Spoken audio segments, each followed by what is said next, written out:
God, I'm going to be so sweaty on this. I think we're both going to be so sweaty. Okay, so that's a good Might need intro. a headband. Hello, everyone. We're doing a podcast. I am here with my buddy Brendan. We kind of had this idea of doing this mostly because there's a lot of things that I might want to talk about that might not necessarily always be like enough for a video to be on its own, or just, I don't know. Sometimes there are things that I would like to talk about that I can't find a way to make it really fit with the channel, or it just doesn't really work with my workflow, and it wouldn't be a good standalone, so we wanted to have a way to kind of us chat about some things. This isn't going to be a regular thing, maybe like once a month or so, maybe a little more. We'll see. We're going to see how this goes. We recorded we recorded one at your house, and the audio, it was fun. But the audio came back terrible. The audio didn't sound so good because we were using two lav mics, and it wasn't up to snuff. Maybe I'll upload that to like Subscribestar or something. It just didn't end up working out, so we're doing it here. We're rerunning it back. You'll learn more about Brendan as time goes on. But yeah, tell him a little bit real quick about yourself. I'm Brendan. Been friends with Reno for a couple of years now. We met at working at a rock quarry together. Yeah, so I still work at the rock quarry. I break rocks for a living. Essential worker kind of business. Yeah, exactly. Remember that video where it was like... I think it was where he was like, how the fuck am I an essential worker? How am I an essential worker? I break fucking rocks. And it was like, well, I don't even know what that heavy equipment was, but it was like a massive jackhammer. It was an excavator with a jackhammer attachment, yeah. He's like just smashing them in half. So that's me. I'm just a regular dude who likes guns and outdoors and fishing and drinking and all of that. Yeah, so we figured we'd do this together. It might be a little bit easier for me to kind of have these kind of conversations and talk about stuff when it's like we can bounce it off each other, that kind of thing. It's very hot, very sweaty in here. You know, it's very musty. Again, I don't have AC. So if anyone works for an AC company and wants to sponsor this, hit me up. So, please. I am now advocating. I didn't care if Reno had AC before, but now I do. Now it matters. So the first thing that we kind of want to do, I think this is going to be a recurring segment that kind of just starts it off, is, does it even fucking matter? There's a lot of things out there that we get so obsessed with in the gun world, or just preparedness, concealed carry, all that business, that sometimes it's good to kind of like take a step back, really look at it and be like, all right, is this affecting my life being this prepared, or should I even worry about this? Does it even fucking matter? And the first one that I wanted to talk about was Rifle Zero for home defense. Now, Brendan's got a couple ARs. I've got a ton of ARs. You have some. And chances are you've probably sighted in a scope. Yeah. And you've thought to yourself, like, what distance do I do this? And if you look on the internet, it's like... all over the place. It's like people will fight and die on what is the best zero. I think we spend so much time worried about, oh, this one's the best, this one's the best. At the end of the day, I think everyone just kind of needs to go outside and touch some fucking grass, shoot your gun. Yeah. Like, I mean, we both run. Zero it at something, you know, figure out your distance that you can hit and hit that. Yeah. And I mean, I think we both probably had like a 50-yard zero, right? Yeah, I do 50. Yeah. Just because it's convenient. It's easy to get 50 yards. So it's 50-100, right? Mm-hmm. Yeah. So, I mean, like if you look at, like, I'll probably throw this up over the screen, but if you look at like the zero charts, it's like the 50 to 200 zero is super neat because at 50 yards, you're hitting dead on. And then at about 200 yards, you're hitting again. It's, you know, there's a little bit of deviation. At 100 yards, your point of impact is actually a little bit high. At 25 yards, you have to hold over. And then at 300 yards, you have to hold a decent amount over. But realistically, I mean, like, we both have red dots on most of our guns. Yeah. And, like, what would you say, like, your main AR, the one that you have the Huey on, what would you say its, like, main purpose is, like, the reason you've set it up?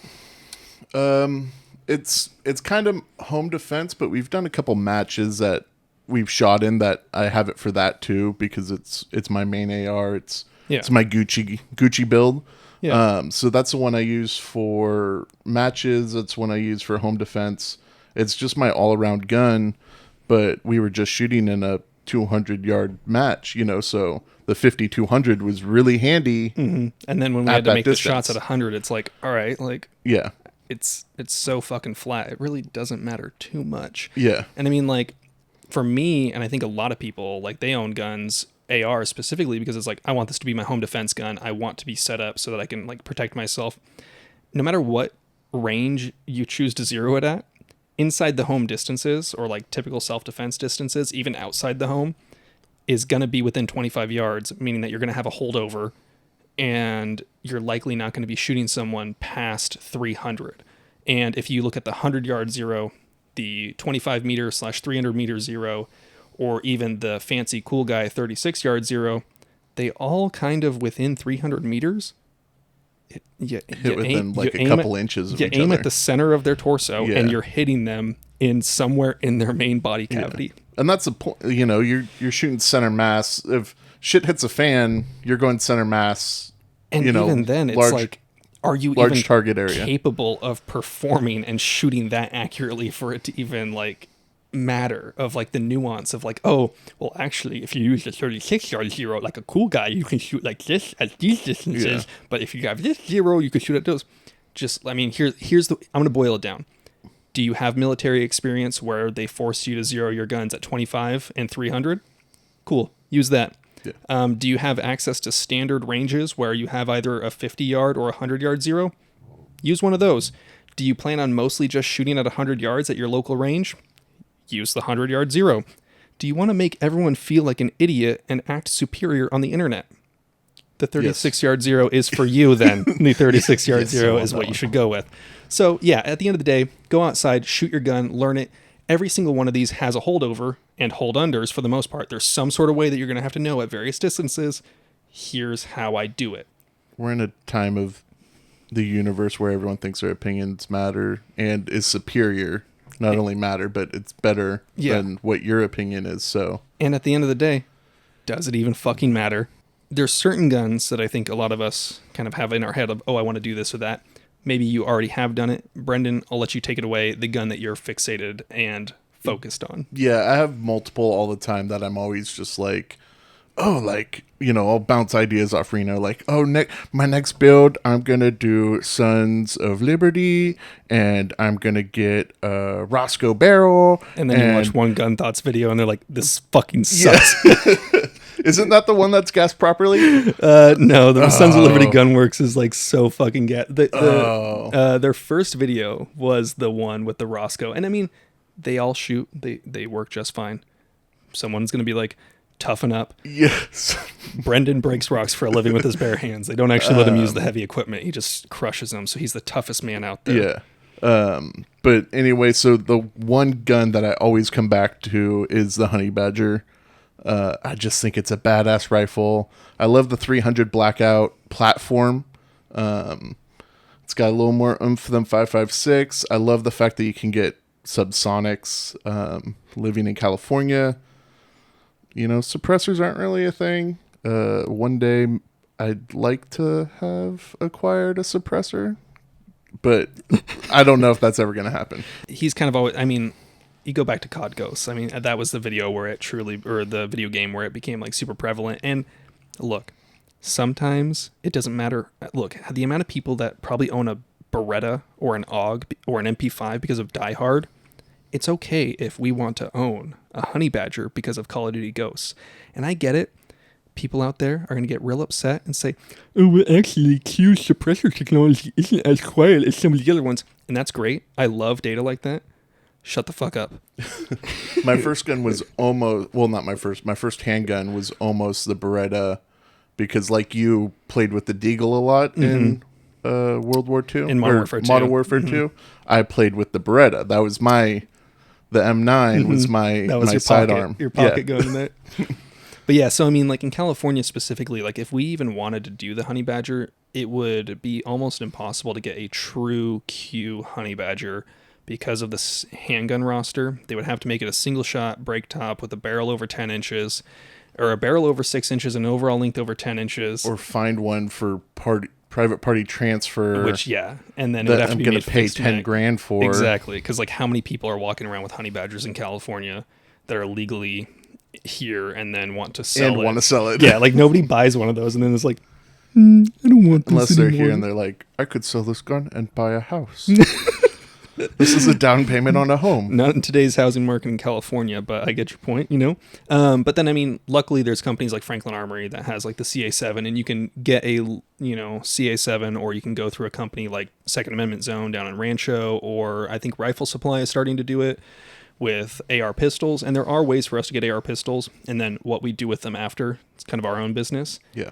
And with SB Tactical now selling the brace. Yeah. It's not an identical brace to the one that works with their like proprietary upper and lower, but it works with any forged lower, and it's the same function. It just, instead of having like those little cutouts that it rides in, it just goes along the side of the upper. Yeah. So I mean, that's pretty dang cool. And it's like $250 with like a coupon code or something like that, but $250 for the stock, the buffer tube, the spring, and the whole buffer assembly. It's like a little bit less ridiculous, and compared to this. Compared to like a normal setup, like you would have to buy all that stuff. But it's only like an inch shorter than like an SBA 3, but that doesn't fucking matter. You know what does matter? What? It's cool as fuck. So it does kind of make it difficult, but I think that's probably going to be Brendan's. Yeah, that's my holy grail. That's just a gun that if I had the opportunity to build or acquire, that's just always one that I'm on the lookout for, shopping for, or just fantasizing about. Yeah. So yeah, I think everybody's got their thing, and that's Brendan's white. The white buffalo. That's your great white buffalo. The gun that I've been kind of fixated on that I wanted to do for a while actually is this one right here. That's right next to me. This is a AR that was built from a LaRue Ultimate Upper kit and then I put it on a Aero M4E1 lower. So this gun actually is pretty fucking sweet. I've got a Vortex Viper 1-6 on it with a offset Hollow Sun red dot. So if I wanted to have it running at 6 power on the scope, I can just leave it at that or at a higher power, and then just cant the gun at a slight angle to shoot with that red dot. Because even though this scope is capable of doing 1x on a scope versus 1x in a red dot is just like, it's like, it gets close, but it's not quite the same. Yeah, I don't know what to compare it to, but yeah, I know what you mean, where it's like, it's still, you're looking through a glass prism exactly. that doesn't magnify, but you're still looking through still got the eye relief. Yeah. It's not, yeah. And it's pretty forgiving. There's cheaper scopes like the Strike Eagle that they definitely leave something to be desired, but the Viper is kind of a good middle ground. It's like, you can get it for like $450, but this thing shoots really nice. I mean, I was shooting just some standard like XM193, just honestly, I don't even know what company makes it. I think it was from some like Turkish company that makes brass 5.56. Maybe it was, I honestly have no idea where it was made. But cheapest 5.56 that I could find at the time, which, I mean, obviously not super cheap, but I was shooting 1.5 inch groups with bulk 5.56. That's pretty impressive out of just a standard gun. And I mean, this kit, 16-inch barrel, everything minus the like accessories on it, but then so you get the kit, which is everything minus the lower, for about $850. And I really like this gun. I think that this would be my like, if I, shit's going down and you have to grab one rifle, I think for me that would be this gun right here. Just because I don't think there's anything that this gun can't do that one of my other ARs can. There's things they might be able to do better, like my little short gun, a little bit more maneuverable, but this has more reach, but can still perform up close. So, I feel like LaRue's a very underrated brand. They are, and it's kind of complex because like Mark LaRue, the owner, there's a lot of people that fucking hate that guy on the internet. It's just, he's a boomer. Everyone hates everyone on the internet. That's also true. He's a boomer that has control of his own social media, and he has no idea how to do social media well. So his like social media accounts are just hot dog ass. But the products are damn good. I mean, I think the triggers are probably the best bang for the buck that you can get at like $60-$80 or something. I think like $69 on sale on a crazy sale. It's almost half the price of I think like $80 Geisley. Normal price for a 2-stage trigger that is about 90% of the performance of a $200 Geisley. That's pretty fucking impressive if you ask me. So for me, I think I love this gun. It's a cool gun, solid build. like I said, I think LaRue's underrated. It's still known to be quality, but just a lot of people don't know about them. Yeah, I feel like when you start talking about like mid high end manufacturers, people kind of jump to like BCM, Sons of Liberty. Radiant is a little bit higher up. CAC is obviously like god tier. Like, you know, you can like make fun of everybody if you have a CAC. But I feel like LaRue is kind of like up there in like they perform really well. This thing has a pencil barrel on it, or a modified lightweight profile barrel that's super nice compared to most government builds. The upper is proprietary, so the rail is a lot more sturdy, and it's just all in all, awesome gun. For the price, I think it's hard to beat LaRue when you're going into that like $900 to $1,000 price range, including the cost it's like of the lower. Similar to Arrow. Yeah, it's like, I mean, you look at an Arrow pricing, but then like this is like, I think, a superior firearm. Granted, you are going to have to wait. It seems like everybody is back ordered like months, and there's no rhyme or reason. I hate to shit on Arrow because I love Arrow, especially their lowers, but I would put it a step above Arrow. Oh, absolutely. Yeah, it's definitely a better product. It's just Arrow seems to actually know how to ship products, and I don't think that's something that LaRue has kind of ironed out just yet. Arrow's like top tier, not even Palmetto State, but like in that it's quality of like it's the best. It's the cheapest gun I'd trust my life to. Yes, it's like it's the best cheap gun. Yeah, and then there's PSA, which is like the best pores gun. Like they're like you won't like I would never pay for anything cheaper than a PSA. True. But if I had and the option, if it was my only gun, obviously I'd trust my life to it. But my first gun was a PSA. Same. I've never had a malfunction. Yeah. You know, I've been super lucky and had great quality. Yeah, and I mean I think a lot of people do, and it's like if I had to choose between Arrow and PSA, I'd choose Arrow any day of the week. But if you don't have that option, it's fine. Yeah. It's not just as good, but it might be good enough. Okay, so getting into one of my first topics that I had written down today.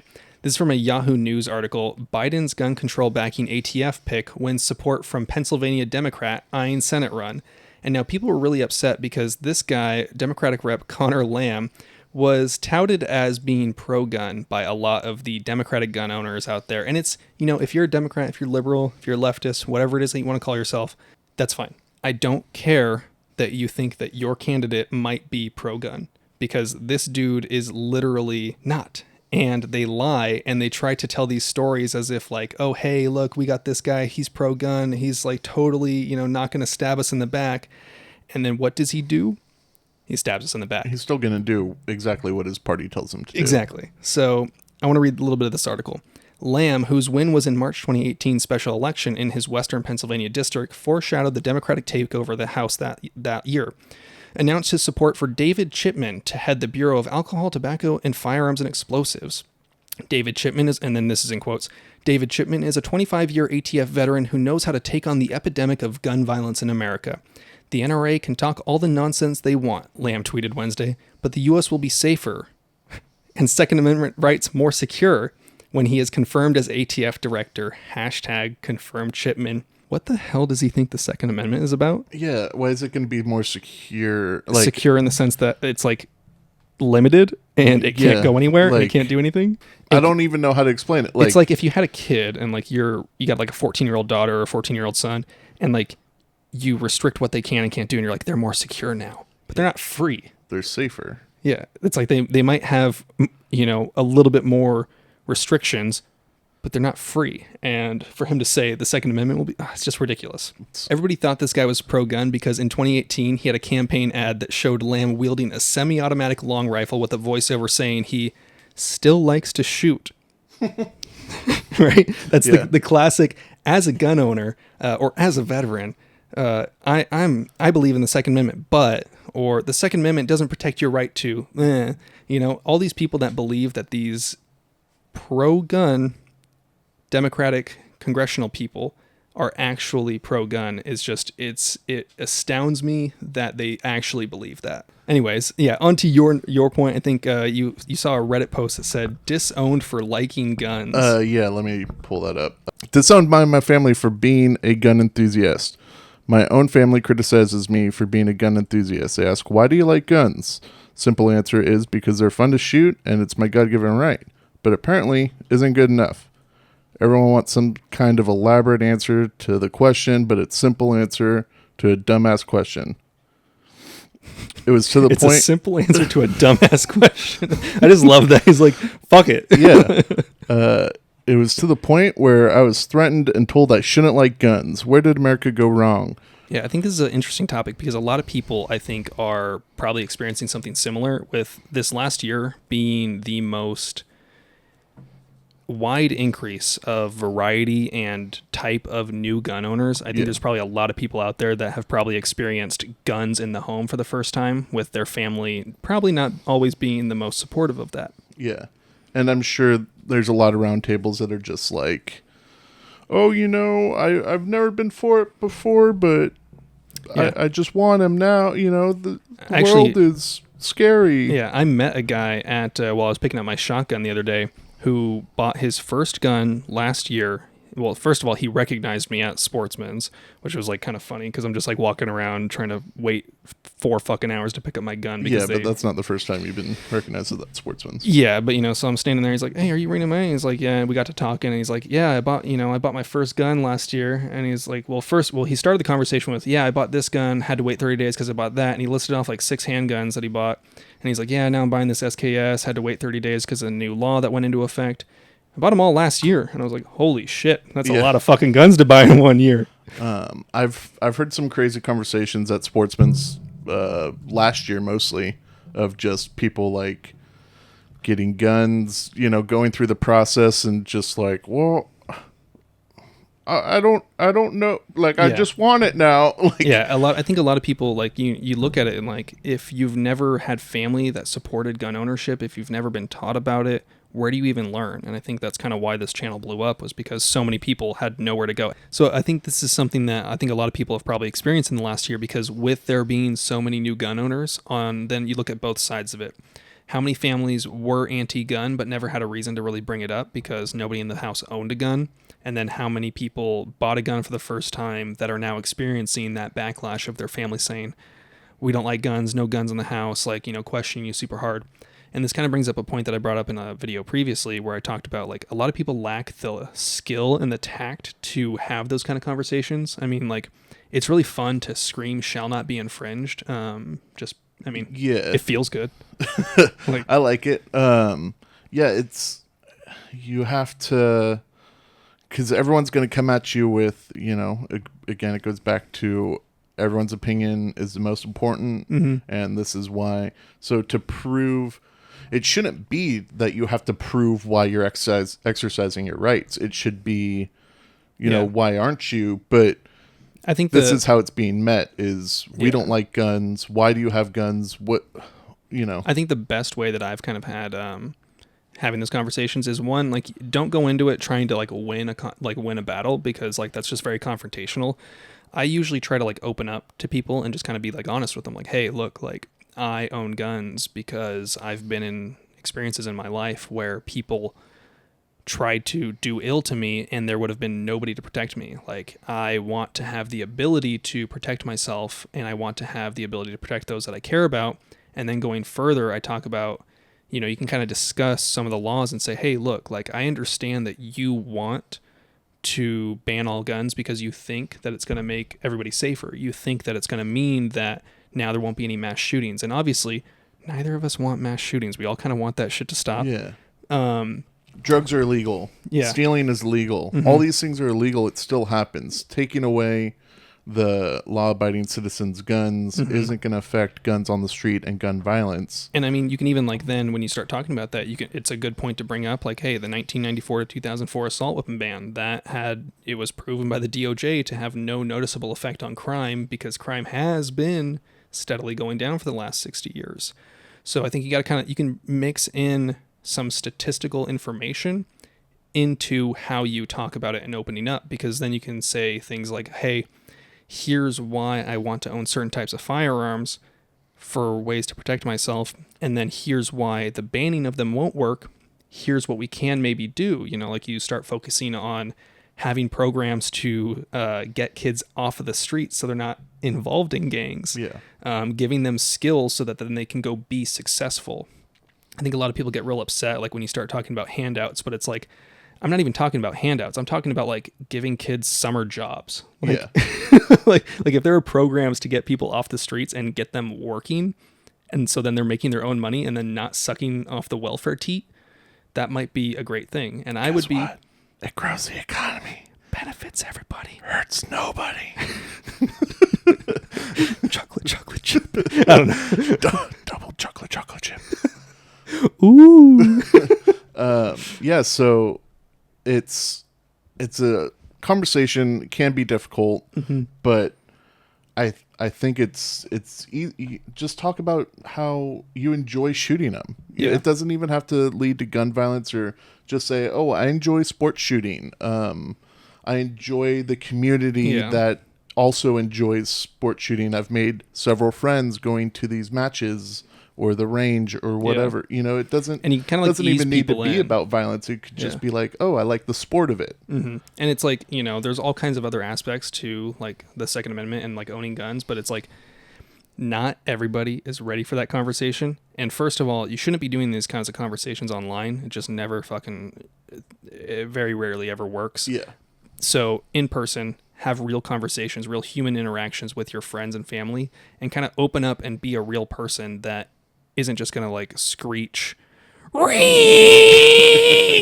know, I'm sure I just blew out the mic there, but you got to have that level of like ability to be a real human person. And I know that's very hard for libertarians. So if you're a libertarian listening to this, I'm sorry. It's just, you're not going to be able to do it. So then this one I actually loved.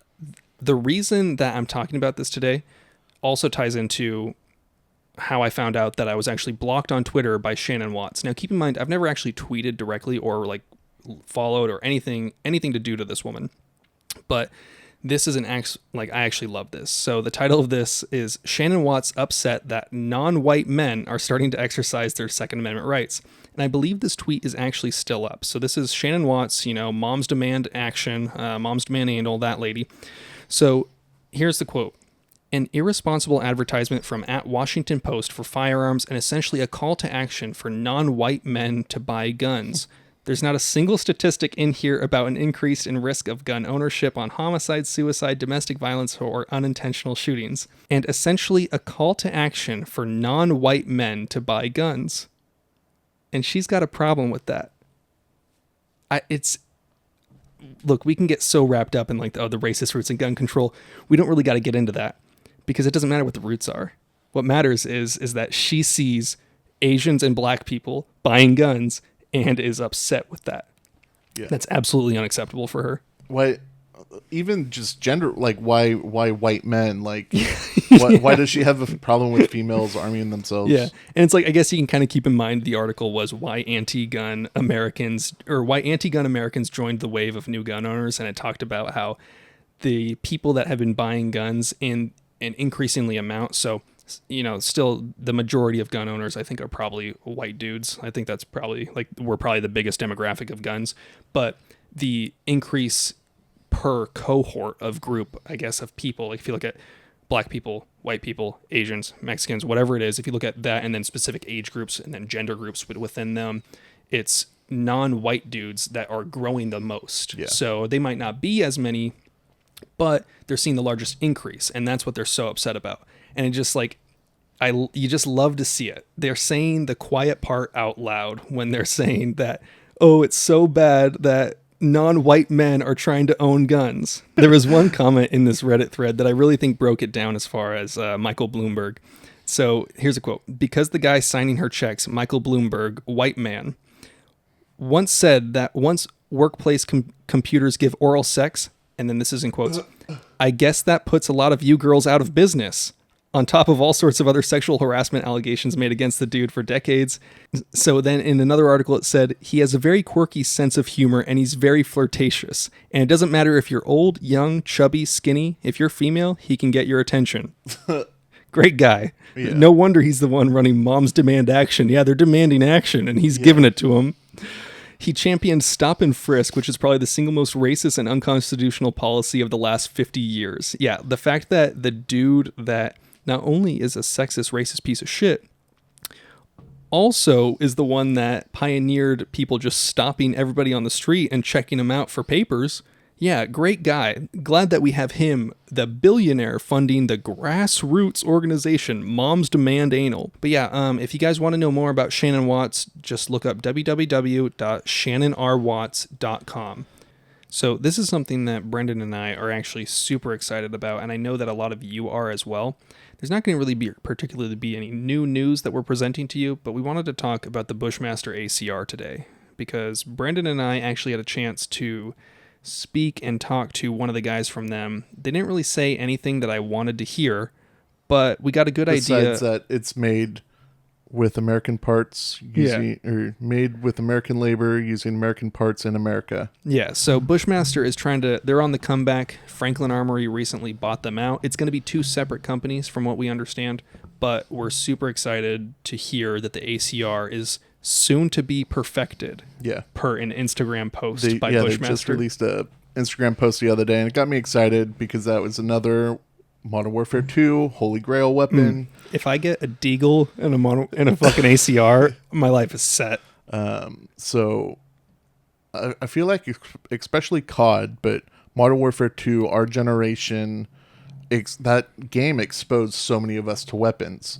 Yeah. And you had the M4, you had the typical AR-15, but then the two other weapons were like the SCAR and the ACR. SCAR hit a little heavier, but the ACR was super accurate, but it's a video game, but still. I feel like that game specifically, it brought so many guns into the spectrum as far as like what the average non-gun owner is aware of, and it's created a cult following around a gun that, when it was initially on the market, didn't really do good. It was just an exciting time for guns, I feel like, because both the SCAR, the ACR, they were trying to compete for military usage to replace the M4. And they were designed around the same time, so mid to late 2000s. I think it was like 2006 and 2004 was the design, both being adopted, 2010 and like 2008, and they're both modular. They have the polymer lowers.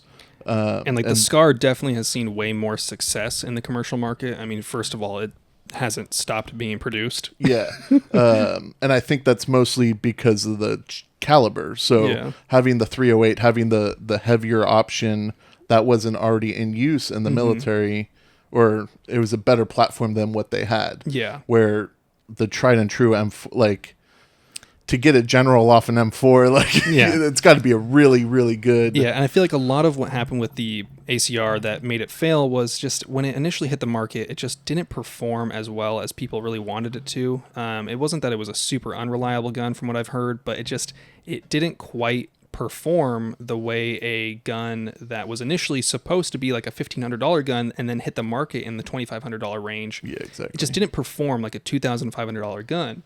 And a lot of people were really excited, and a lot of people bought into the idea of it because of the whole caliber conversion kit availability. Yeah, the modular, you could switch quick release barrels and whatnot. That's great, but it never really came to fruition the way that people wanted it to, which was one of the biggest selling points of just, hey, do a loop-de-loop and pull and your shoes are looking cool, and now you got a 6.8. Yeah. Or now you got a fucking 300 blackout. Yeah. And it, at the end of its cycle, after Remington basically ran Bushmaster into the ground, or Freedom Group ran Bushmaster into the ground, there was some minor availability of like some barrel length conversion kits. Yeah.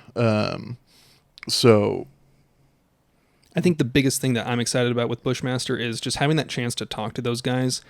It seems like Bushmaster is kind of in a good place right now, or as far as their mindset. They said that they wanted to focus on a few designs first, just do the things that they know are tried and true. Hey, this works. Hey, this is good. Let's just, everything they want to do, they want to introduce it slowly, work on that, and everything be a success. Because I think, back in the day, ABC, Armalite, Bushmaster, Colt, those were the three companies that you went with if you wanted a civilian AR-15 that didn't fucking suck, like an Olympic Arms or some random bullshit. Yeah, and this ACR was based, its short stroke gas system was based off the Armalite AR-18. Yeah, which is actually like super funny to talk about, because a lot of guns are basically just repackaged AR-180s. Yeah. Just fucking, they just change it up and they're like, new gun. And it's like, let's take a look under the hood. And like, no need. No, it's new. Pay no attention to the man behind the curtain, you know? So both of them, like, if you just look at a SCAR and an ACR next to each other, they're so similar with the folding collapsible stock. They both look like Ugg boots. I mean, I still, to this day, if I'm on Reddit scrolling or Instagram scrolling and I see one, I have to look and be like, is that a SCAR 16 or is that an ACR? Yeah. And I honestly just have a terrible time. Just depending on what foreign they have. Yeah. On it. Yeah. I'm like, okay, ACR. Yeah. And then I'm like, cool, you have an ACR and it still works. Right on. Yeah. Supposedly, you know, I've never had the opportunity to shoot one, but they're much easier and less recoil than just a traditional M4, just because it had that gas piston system, but it didn't have the 308 of the SCAR. Yeah, honestly, I don't think it makes that much of a difference. Like, it's kind of like how when we talk about like a properly gassed AR versus a poorly gassed AR, yeah. It's like, okay, it's still 5.56. You know, it's like but you know, hopefully for a gun that costs $2,500, and we don't know how much the new Bushmasters are going to cost. We don't know when they're going to come to availability, but I mean, seeing the mindset that the new people that are running Bushmaster have, I think I'm very hopeful that it's going to be living up to the hype. Yeah. I mean, I'm certainly hyped. I'm just hoping and praying that I can get a hold of one once they eventually do come out. Yeah. We will see how that goes. I love just alternate platforms, you know, because the HK, you know, G36, similar, you know, they use 5.56. It's just a similar platform. It's a softer shooting gun or whatever the case may be. When you it's own just it, different. It automatically makes you cooler. Yeah. Like, I mean, you're that much cooler. I wonder, like, if Magpul originally made the ACR. It was called the Masada, and the prototype was in 7.62 by 39. So I wonder, because the SCAR had such success in 308, if they had ran with that, if it actually could have competed, because it seemed like the military was looking for a better option for a heavier. I don't know. I mean, like, maybe, but I really, at the end of the day, like, that's like what's going to work for the military as far as them rolling it out. Yeah. And I think that's way different than like what would be a successful civilian market gun, because the military has to deal with, like, how are we going to be able to mass produce this for all these people? Is it a caliber that we're already using and stockpiling? Is it going to have some sort of manual of arms interchangeability? It's like they're looking at it from like, how do we arm all these people versus like you or me are like, is this gun going to be what I want to defend myself with? And personally, if I got my hands on an ACR, I would base my identity around that. Yeah, the ACR is like the gun that could have been, you know, a lot of people call it that. Yeah. I still think like I want all these exotic guns or whatnot. Like if I ever got my hands on a Honey Badger, that would for sure be my home defense weapon. Yeah. But at the end of the day, I'm going to grab my AR because I know. Yeah, it's I've been through that gun. I built it myself. I know every piece of it. Where when you add something different, when it's a ACR or a SCAR or and I HK, think that right there, that mindset is exactly why these alternative 5.56 guns are just never going to be as popular. Yeah, it's like they might be good, but it's like, are they that much better? And do I really want to spend more money for a gun that realistically is probably going to be like, is it any more accurate? Not really. Is it any more reliable? I don't know. Most ARs are pretty reliable. The ergonomics slightly, maybe a little bit better. The ergonomics are a little bit better, but I mean, we live in California, so like our stocks are fixed and our grips are finned. Yeah. Allegedly. Yeah. So, I mean, I think the ACR, we're really excited to see it progress forward, and I think that it could have a lot of potential. I'm really excited to see what Bushmaster does with it, or the new Bushmaster does with it, but we'll see how it goes. Bushmaster, if you watch this, I doubt you would, but hit me up. I want one for free. I'm kidding. Send two. Yeah, send two. I will pay full price for it, probably. Maybe I'll sell a few ARs. So this next topic that I wanted to talk about was actually a tandem of the other one that we were talking about. Now, this is a Time news article, and the title of it is I've never seen this level of fear, that's in quotes, why Asian Americans are joining the rush to buy guns. And now I think that this is something that those of you that have been watching this channel for a while this isn't going to be news to you. You are very aware of the fact that Asian people, first of all, fucking love guns, and secondly, have been buying a lot more guns. Those that didn't love guns before are now buying a lot of guns. Yeah.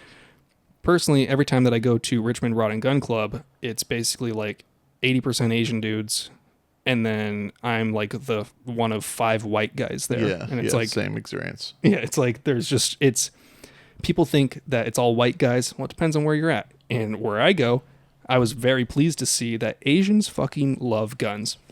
So I want to read a few bits of this article and then kind of talk about it.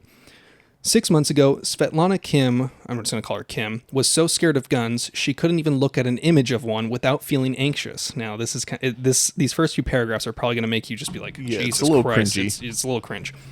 If she was home watching a movie that suddenly depicted gun violence, the 47-year-old accountant would scramble to hit the fast-forward button on the remote. If she couldn't skip the scene, she would shut her eyes and her husband would gently put his hand over hers until the scene was over. Kim knew it was just a movie, but in those moments, she couldn't help but feel like she was in the victim's shoes, staring the shooter in the eye. Again, this is while watching a movie. Yeah. Sounds like trauma. It sounds, yeah. So, and then in quotes, my brain was always signaling danger. I just felt like it's here, it's present, said Kim, who blames empathy and imagination for her visceral reaction, since she has never personally experienced gun violence. Sorry. It was bad like that, and I couldn't control it. Okay. If you or someone you know is like that, tell them to go see a therapist, please. That is not a healthy way to live your life. That is just... Or just unload your gun and toss it at them. Immersion therapy, go! Just... Trial by fire. That's how I do everything. Look, it's sink not or swim. Yeah, I think we've all been there. We've all been pushed into a pool when we weren't ready. Okay, look, that'd probably be a terrible idea, and it probably would not be an ideal way to treat your family members that are adults. Tell them to go see therapy.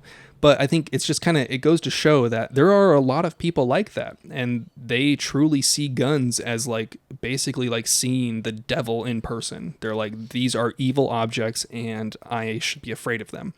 And I think it's kind of why it's so difficult to talk about guns, especially on the internet, and why I always recommend you try to do these conversations in person, because it's so much harder to have a conversation with someone. And sometimes you got to also kind of know when it's just not even worth having the conversation.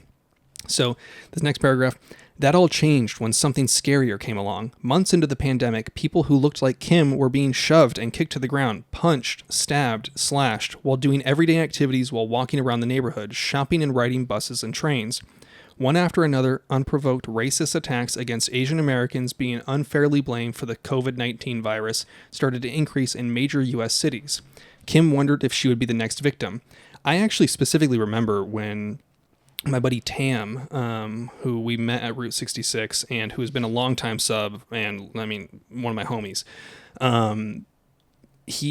when this whole craziness started going down, right at the peak of that first rush, his uncle wanted to buy a gun, and it was just so funny hearing Tam's frustration of like talking to me, of like saying how many of his like family members he's been like hounding. Like, look, man, if shit ever goes down, I potentially won't be able to protect you, or you can't rely on me if every single person in my entire family is also depending on me to just... No, you can't use my guns. And it's like, no, I'm not Superman. Like, Tam's not just going to like shoot through his roof and then just like... Super Tam to the rescue with his shotgun and just fucking like, you know, shoot someone because they're attacking you out of like some sort of hate crime. So it's like, I think a lot of it is just funny listening to him talk about how many of his family members and friends were like, I live in San Francisco, there's so many Asian people, and there's all these people trying to like beat the shit out of us because we're Asian. And it's like, I think that was kind of when I learned like how tight knit like a lot of Asian communities are. Like there's like Subtle Asian Pew Crew, all these like Facebook groups. I call him Uncle Holden, and the amount of people this dude knows is insane. Like he's like, oh, do you need? Yeah, he's Asian. Okay. He's like, oh, do you need this? Yeah, I got a guy for that, or I have a guy for this, or just, you know, he lives in Pacifica, but he's referring to me people, you know, up in the North Bay area that he knows that live nowhere near him. I feel like this is going to be racist to say, so if it is, I'm sorry, but I'm saying it anyway. But I feel like every Asian guy that I know just knows so many people that know a guy, and it's like why are they all so connected? Like, they're a tight-knit community. Yeah, I guess so. But yeah, so this article then goes on to talk about how like all these people are trying to buy guns for the first time, and that these groups like progressive gun owners or progressive shooters, there's all these groups that have like kind of formed trying to capitalize on, hey, this like new emerging market. Hey, maybe we can kind of like change the conversation about guns within our party, which I think is going to be a long, slow battle. Because if you look at the Democratic Party and the left side of the aisle, their party line says guns bad, ban all guns. And I think it's going to be very difficult to kind of get more of those moderates to say no. Because if you reward the people that are trying to pass that legislation by voting for them, that's like, you can't really be like, oh, we're going to get them into office and then we're going to oppose them. Well, the best way to oppose someone is to not vote for them and not get them into office. But it is good to see that more and more people are learning about guns, because you can't just make someone overnight think shall not be infringed, generally.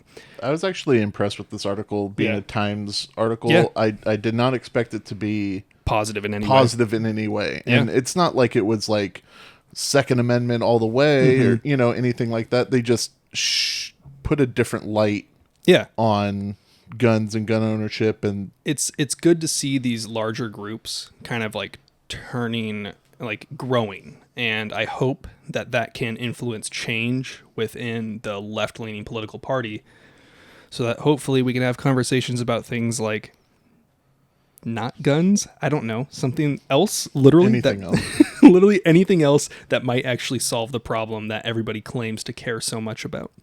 But it seems like still to this day, the left is still just focusing on ban the guns, because Biden's going to be so busy with all the other stuff going on. He's got so much to do. I don't know how many times I've been told that. Literally, he's going to have so much to fix. Don't worry about your guns. That should be the last thing on your mind. Like, look, the border crisis. Do not come. Do not come. Or, like gas pricing. Just like all this shit that like, oh, Biden's going to be so focused on all these things. He won't focus on guns. He won't have time to do that. I feel like that's all he's doing. That's literally all that's been happening. Eating ice cream, babbling, and all Biden do is eat ice cream, lie, and ban gun. Yeah. Like, what was that meme? It's like all girls do is lie, text on phone, and eat hot chip. Drive with foot out window. Oh man, it's like, it feels like that's all that's been happening. So it's just kind of unfortunate. And I mean, like, we start having these conversations of like why people own guns, and I think that kind of gets into like me personally. Like when I first started owning guns, it was mostly just guns are cool. The reason I got into it was my buddy Modik, who's going to be in my wedding. That's this coming month, and he was like, hey, we've been playing a lot of Modern Warfare 2. Do you want to come shoot a real AR-15? And I was like, yes. Yes. And that's kind of how I got into it. And then I started buying guns because, again, guns are cool. And then it kind of all changed for me about like the reason why I started to like actually own guns changed when I was driving up the I-5. This happened to me twice, two very similar situations, like to the point where it's like I get confused about which one happened, which conversation I had with the police. So middle of the night, driving up the 5 going north, and I see a car veer off. Like, the 5 in California is a 2-lane highway, 70 mile per hour. Basically everyone goes like 90, and especially in the middle of the night. And there's a car that goes from the left lane all the way over to the right lane, boom, flips over. And Katie and I are driving, and we're going too fast to pull over. There's too many cars on the road to be able to pull over. So I call 911. I get put on hold for several minutes. And after that several minutes, I finally get an operator, and they're like, 911, what's your emergency? I was like, hey, between this mile marker and this mile marker on I-5, I saw a car run off the road and flip over. And they're like, what do you want me to do about it?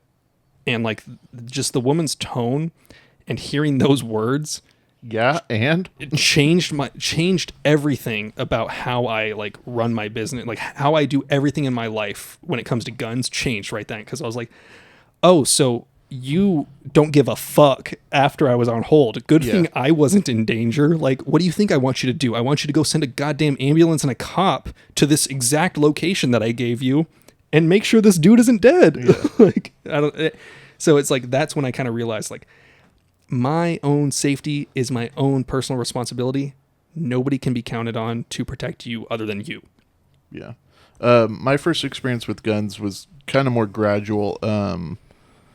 I grew up in a police family. My grandpa, both two of my mom's brothers were both police officers. So I was exposed to it as a kid. My dad owned firearms. So when I turned 18, I bought my first shotgun to go hunting. Went pheasant hunting with my uncle a lot.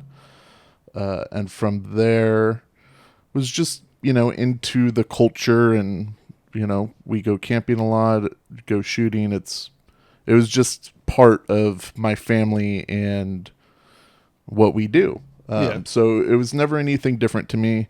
When I turned 21, I bought my first handgun. I feel like the way you describe like you growing up around guns is like the same. Like, I'm so glad that you didn't turn into one of those people on Twitter where it's like, as someone who grew up around guns, it's like, they're terrible. Yeah.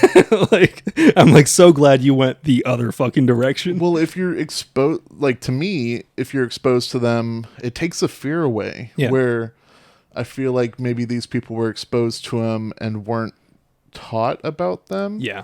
I remember, finding my dad's lever action in his closet and being scared as like a kid until like you got that like training. I think my dad sat me down on his bed and was like, this is what this does. And, it can't go off right now. There's nothing in it. I feel like that kind of takes the mystery out of it. Yeah. Which is like what draws so many kids to like play with dad's gun while they're gone. Yeah. It was never made to be a big deal. Yeah. Just because like guns if are you wanted to see it, you could ask him. If you go to grandpa's house, there's definitely going to be guns. And they're going to be in weird places. So I was always around it. Purchased my first handgun when I turned 21.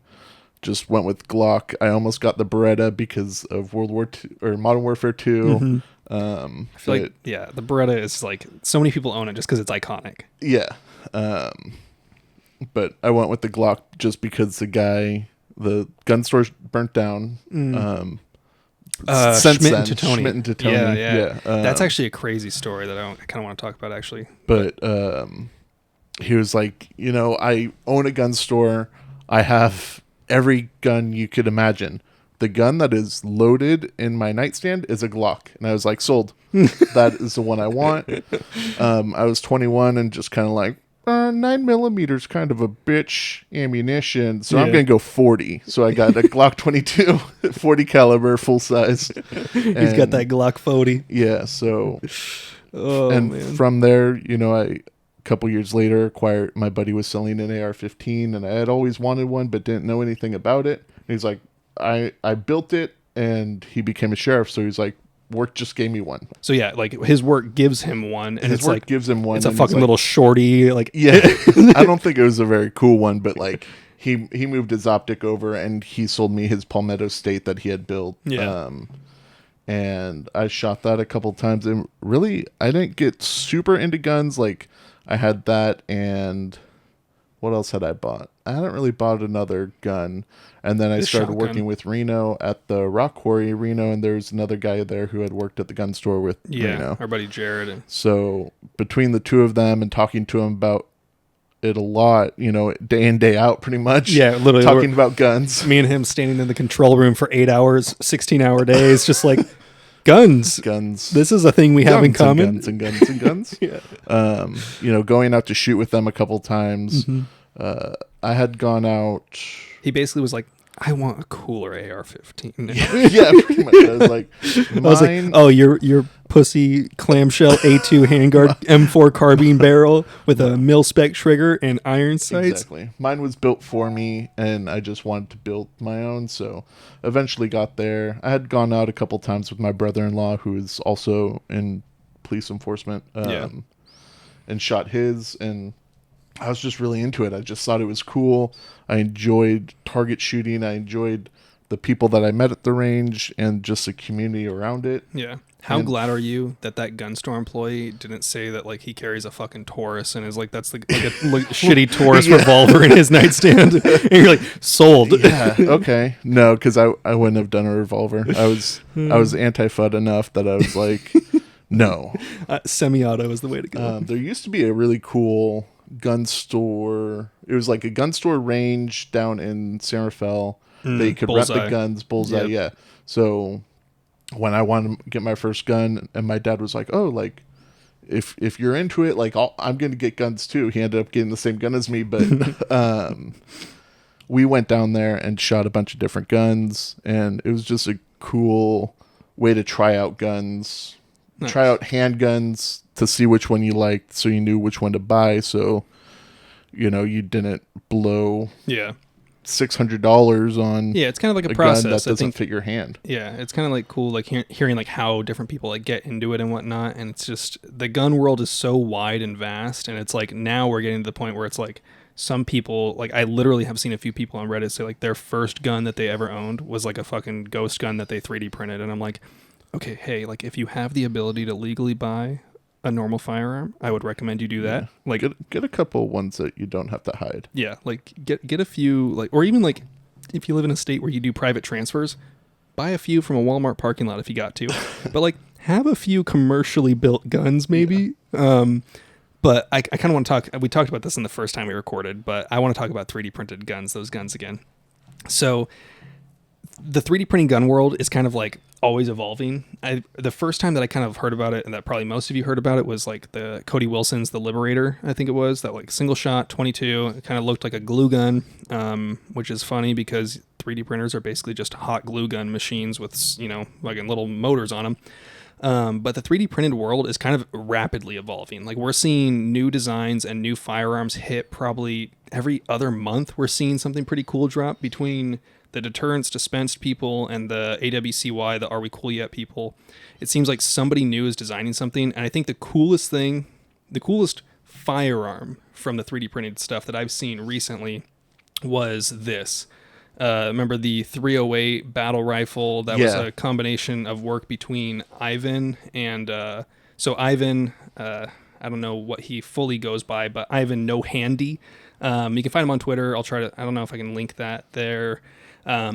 But they designed a 308 semi-auto that uses a SetMe parts kit, and you can buy those for like $300, and it's a semi-auto, fairly accurate 308 that's 3D printed. And I mean, like if you look at that compared to single shot 22s that basically maybe fire a few rounds before they blow your hand up, it's crazy to see that kind of evolution.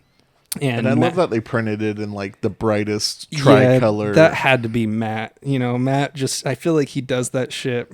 I feel like the 3D printing people, they love to do that shit just to make it like as in your face as possible. Yeah. Like you cannot ignore it. Like they're just going to peacock around like, like they're going to be as obnoxious about the guns as possible. And I'm totally okay with it. I'm totally here for it. But a $300 worth of parts kits and a $200 hobbyist printer. Yeah. And $20 worth of filament. Like that's boom. Like you got a gun. Like, isn't that insane? Like it's just crazy to me. The next thing that I've been kind of watching that's been developing over time is, so there's this guy on Twitter called Clavermeister, I believe it is, but he is designing several triggers. Now there's already normal mil-spec triggers that have been on the market or on the 3D printed web for a while now. But this dude's working on a binary trigger, and he's working on a FRT trigger, so a forced reset trigger. The binary is super cool because I believe that you can either print it completely or use an M16 parts kit hammer, which is like super interesting, just having the ability to go safe fire binary and print it for super cheap, because some people just want to blast it. Like, would I trust that? I don't know. It's going to go in my fuck around gun. Yeah, like I think the video that he showed was in a 22, and it's like, okay, if you get a runaway with a 22, that's pretty controllable. If shit really just happens to just break on you, because the trigger, there's some small parts in there. I'm sure as time develops, it'll get more reliable, and some people might not want to go on the internet and acquire an M16A2 parts kit, because even if they're legal, some people just are a little too spooked about it. The one that I think is even cooler is the forced reset trigger, which his most recent update seems to be making me believe that you will actually be able to use it in semi-auto or forced reset. So we'll have two modes. And that was my biggest gripe with the FRT trigger, is it's basically only fast as fuck. Like, you have one mode. It's either on safe or it's on fast as fuck. I'm not going to say full auto, because it's technically not. It is not full auto, but it's fast as fuck, and it's almost impossible to let off one round. With this, it seems like he's hinting that you would be able to put it into a mode that is either semi or forced reset, which... Yeah, because in order to do one round with that, like, your trigger finger, you have to be just slapping it, like, which you have to, like, slip off. Yeah, you have to, like, just boop, and, like, pull your finger away from it, and it's like, then can you even make a second shot fast if you needed to? And it's like, that's why I would never want something like that in my defensive guns, because, like, if you can only fire realistically 2 rounds super fast, and you have almost no option of firing one round, I don't know if I want that in a close quarters situation where every single round you send down that barrel is tied to your name. And it's like, do I want to accidentally send a round a little too high and then I shoot little Timmy when I only needed to fire one round? Yeah. That's a very niche scenario that's never going to fucking happen to any of us. But... Well, I know you've run the corners on your house. I've run the corners on my house. I like how that's just like assumed. So when you moved in, how fast? How long did it take you to figure out where, we don't have any kids? It's like, well, Katie wasn't here on the first day, so day one. Okay. I figured like it was one of the times that we came over before we got the keys. Oh, that's what I mean. Yeah. Okay. Oh, no. The second we got the keys and we started moving stuff over here, day one, I was slicing the pie. I was figuring out what angles I did and didn't like, and where I would want to just post up like a mailbox. So the way your house is designed, there's not a lot over there, but also there's only one wall until your neighbor's wall. Mm-hmm. So I can see how. Yeah. There's pros and cons. Knowing your house layout as well, in case I'm in another room and I have to clear. Again, situations that will never fucking come over to either of our houses, chances are that there's several armed people in different rooms. Look, most places you stay at someone's house and they're like, oh, do you need a blanket or a pillow? It's like, hey, do you have here's a blanket and pillow, and would you like an AR-15 or did you bring one for yourself? Would you like me to provide? Did you come armed or would you like one? What's the, like, you have the right to an AR-15 in this home. If you cannot bring one for yourself, one will be provided for you. We put guns on pillows instead of breath mints. Same, yeah. Just a little 3D printed Glock right there for you in case you need it. Never know. Yours to do with what you please. Oh man, but yeah, it's kind of crazy like how the 3D printed market is kind of exploding, and now even with like the Glocks, now there's a lot of people taking like creative iterations on them. So we saw in the news recently the whole like Culper Precision, the Block 19. Did you hear about that? Remind me. So what it was a custom, a machining company, gun company. They made a Glock, make it look like Lego design. Oh, so yeah. they made the slide completely red, And so Glock wasn't too pleased about that. They let out like a cover your ass, like, hey, we are not affiliated with this. Lego apparently sent a cease and desist. And then some dude... It looked like someone just had hot glued Legos to a Glock. It was like they machined the slide to like actually have the right dimensions for Lego pieces, the nubs, and then Cerakoted it red and did all kinds of stuff to it. But then this guy on Reddit, this 3D printed gun guy that I saw on Reddit, he said, fuck that, seize the means of production, and he designed the Mega Glock 19X. Oh, that's the one I saw. The one I saw. So this one, he decided we're going to make it for ourselves, and it's that same guy also is the one that designed the Big Chungus Glock, and which the one that I originally saw was a Glock 26 slide with a frame and a grip length that would only accept 30 round mags. Yeah, the 30 round mags. So you're holding it like this. It's got finger grooves that go the whole way. Yeah, the whole length, and they're made for like my fingers. Like they are big finger grooves. So someone's holding it like this. It's like holding onto a tidal wave. 26, so it's like barely, it's a 3-inch barrel. 3-inch barrel with about 18 inches of grip length. Yeah. But yeah, so it's just seeing stuff like that. Like there's so many creative iterations out there now of like just the Glocks that have already been kind of like, I'm going to put that in quotes, perfected with the designs that are out there. So it's just super cool to see the progression. I'm really excited to see how it all kind of pans out in the future. And there's just a lot of stuff that it's getting to a point where it's like, now there's guns that, don't even require any gun parts, like the FGC9, and there's several others that are out there that are just, they're damn cool. They work. Would I choose one of those over my LaRue? No. But if it was my only option, it's not the worst option to have. Yeah. I love the memes where it's like, thanks. Glock perfection, change every single part. Yeah. Like, because the aftermarket support's crazy and no one keeps their Glock stock. It's kind of funny just like how everything progresses and like, I don't know. It's interesting to see how things have come so far, and it's accelerating so fast. It's like you see with any piece of technology. It's like TVs are getting smaller, thinner, bigger, more resolution, and they're getting cheaper, and they're doing all of those things at an increasing rate. So it's cool to see everything how that's except also, for cars. Cars are getting more expensive and better, but well, I don't know. Are they getting better? No, probably not. Neat, cooler, yes. More reliable, probably seats. Not. Oh God, it's some so fucking hot in here right now. I think I'm about ready to wrap this up because I am getting way too sweaty. We don't have a title for this, but for this podcast yet. But if you guys enjoyed this, please do drop a like. Let me know. This might just be something that will be in addition to the normal content you see on this channel. It's not going to be a replacement at all. I'm not going to be doing daily live streams. It's not going to affect the quality of the rest of the content you see on here. But I figured Brendan, being my cameraman for most of the videos that you see of me shooting, we could kind of do something like this, just talk, have a little chat, maybe entertain you a little bit, and have an additional way to provide content for y'all. Daddy made you some content. But yeah, I think that's basically it. I think we're going to wrap it up here. I appreciate everyone's support.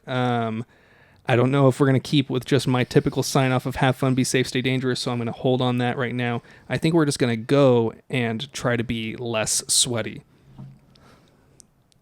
Thanks.